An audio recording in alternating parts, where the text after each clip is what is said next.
The boys have gone straight to tomorrow's semis, while the girls are in tonight's quarterfinals after last night's prelims at the Wildy Gym. CBC's Mark Seal reports. Barbados were supposed to defeat Martinique without raising a sweat. They even rested the injured skipper, Andre Stapleton, and everything still went to plan. Just ask Martinique's libero, Davies Delbois. Set point in the first, the unforced error in attack, point to Barbados. We take that one 25-19. On to the second set, and still no stopping Akeem Mears. This spike down the line, accounting for one of his game-high 19 points. Set point in the second, Carlos Cyrus goes off the blocks for the winner. Barbados taking this one 25-13 in a quick 18 minutes.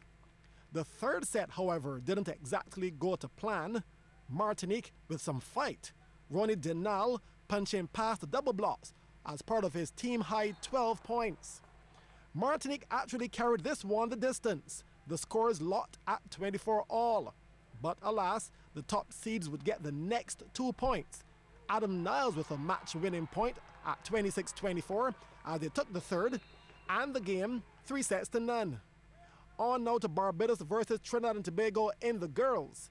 Bajan setter Ashley Jordan with the dump over on the second play, fooling the TNT defense. Set point, Aaliyah Durant gets the backcourt set, and the TNT's libero, Gabriela Suprasad, can't come up with the dig. Barbados winning 25-19.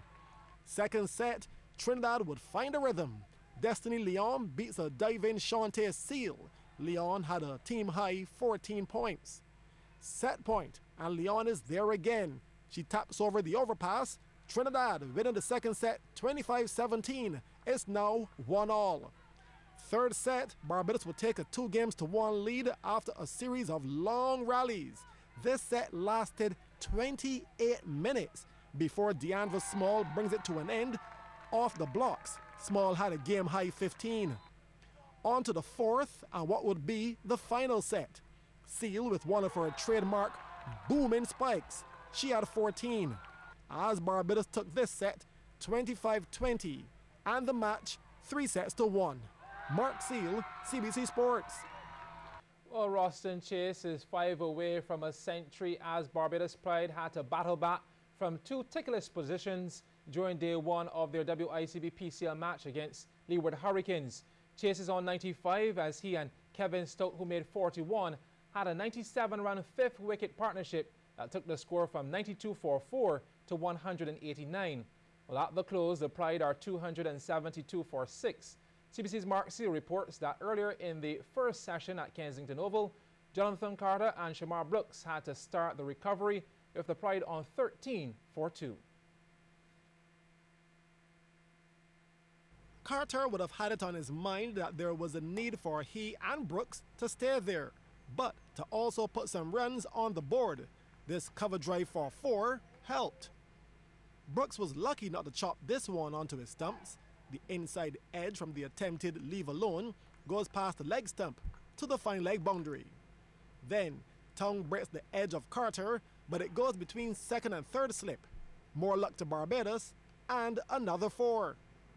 Short outside the off stump, and Carter gets this one right, off the meat of the bat, and pass backward point. Peters now in for bowling, and he's greeted with the sweetest cover drive by Carter. That's a not a man move variety. A fast bowler's error, you're driven for 4, so you change your line and length, sometimes too much, and to your detriment. By now, Peters is unsure how to bowl at Carter. Pitched up again, driven past the dive-in mid-off. Brooks has been quiet at the other end, but gets a freebie from Cornwall, short, and no protection on the mid-wicket boundary. Peters is handed his proverbial sweater by the skipper, but Carter is still on the go, a square cut that beats the diving fielder. The skipper really trying different things now from that northern end.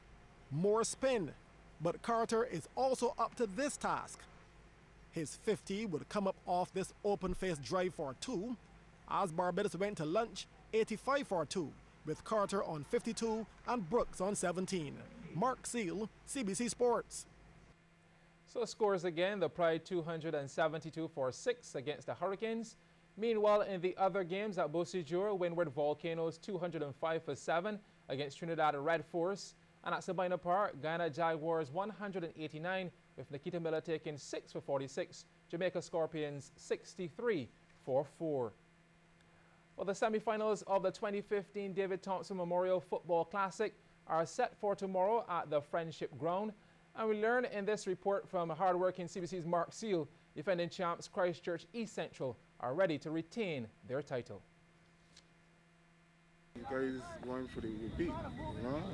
It made no sense coming here and not going to win. We're looking to go all the way again.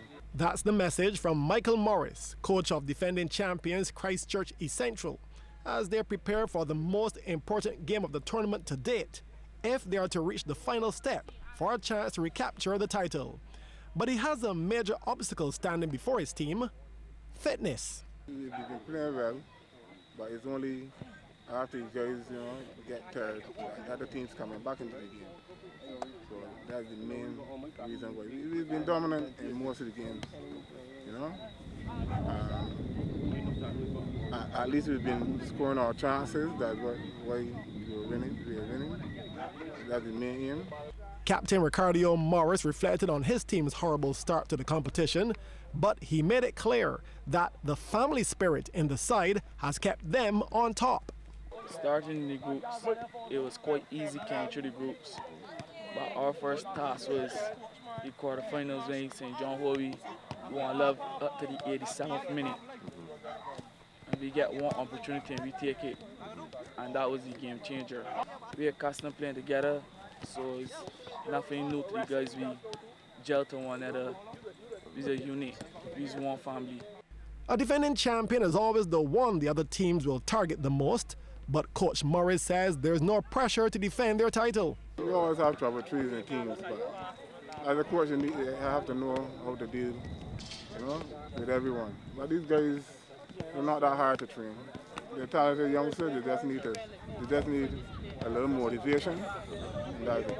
Yeah, other teams are gunning, you know, for the champions, but all we need to do is take it one game at a time and we'll repeat. Christchurch East Central and St. George South will contest the second semi-final at the Friendship Ground tomorrow. Well, thanks, Mark. Meanwhile, two St. Michael teams are also getting ready to face each other in the first semi-final over in the Bayland under the guidance of former Barbados captain John Nobby Paris. St. Michael South have been going through their final paces for the clash against St. Michael Central. We started a little slow, lost our first game, and then we drew the second. From there, the men really stepped up at training. Our back was against the wall, and we came up fighting. And right now, I could say we are getting there. We are not there 100% yet, but we're getting there. And any good team should peak when it matters most. I think I got the best attack in the whole tournament. Well, their opponents, St. Michael Central, believe they have what it takes to make the final. I'm happy with the back line. The back line very solid.